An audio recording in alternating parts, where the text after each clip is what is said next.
Kelompok FTA yang didirikan oleh Tata Cassandra, yang berdomisili di Amerika Serikat, diduga membawa agenda asing, dengan kedok mengumpulkan para tokoh diaspora dari berbagai negara belahan dunia antara lain AS, Inggris, Kanada, Prancis, Jerman, Belanda, Turki hingga Emirat, Jepang, Mesir dan lainnya. Kantor pusat dari FTA berada di New York hingga berjejaring ke hampir 38 provinsi di Indonesia. Rasa kepedulian anak bangsa hanya tipu muslihat demi memuluskan niat agenda asing untuk mengintervensi 4 aspek yakni budaya, hukum, ekonomi dan politik yang dianggap selama 10 tahun pemerintahan terakhir dianggap sangat buruk. Tentunya intervensi kepentingan asing dalam keempat aspek tersebut perlu dipertanyakan apakah demi masa depan bangsa.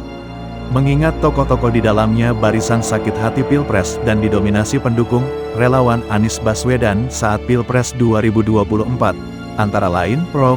Din Syamsuddin, Reflai Harun, Jumhur Hidayat, Menu Wulandari, Ida Nur Haida, Sekjen FTA, Sunarko, dan lain-lain. Belum lagi mereka dalam beberapa pertemuan kelompok FTA menyuarakan gerakan anti-China dan menggunakan seruan kebangkitan kaum pribumi.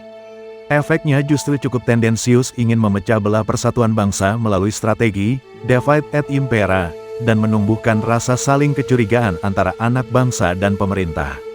Maka pertemuan tertutup para petinggi VVIP diaspora, agen asing, FTA tanggal 28 September tahun 2024 di Kemang, Jakarta Selatan, tanpa izin kepolisian dan sembunyi-sembunyi, menjadi ancaman nyata menjelang pelantikan Presiden dan Wakil Presiden RI.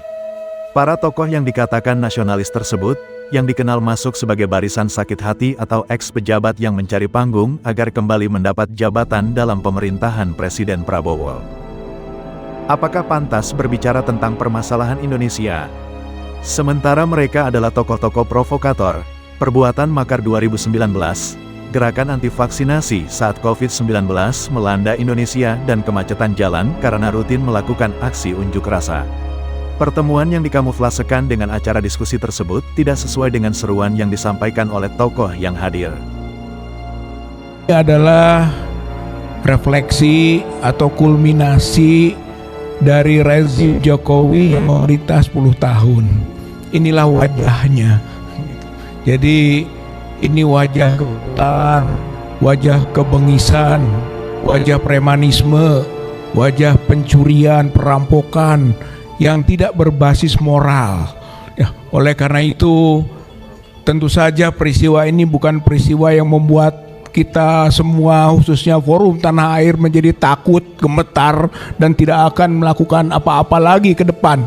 Tapi ini akan semakin memicu dan memotivasi Forum Tanah Air dan juga forum-forum yang ada di tanah air untuk berbuat meluruskan kiblat bangsa ini, karena kiblat bangsa sudah dirusak oleh rezim Jokowi. Untuk itulah mari kita berjuang terus, bergabung rakyat untuk mengganti rezim jahat ini. Dan saatnya kita berbuat.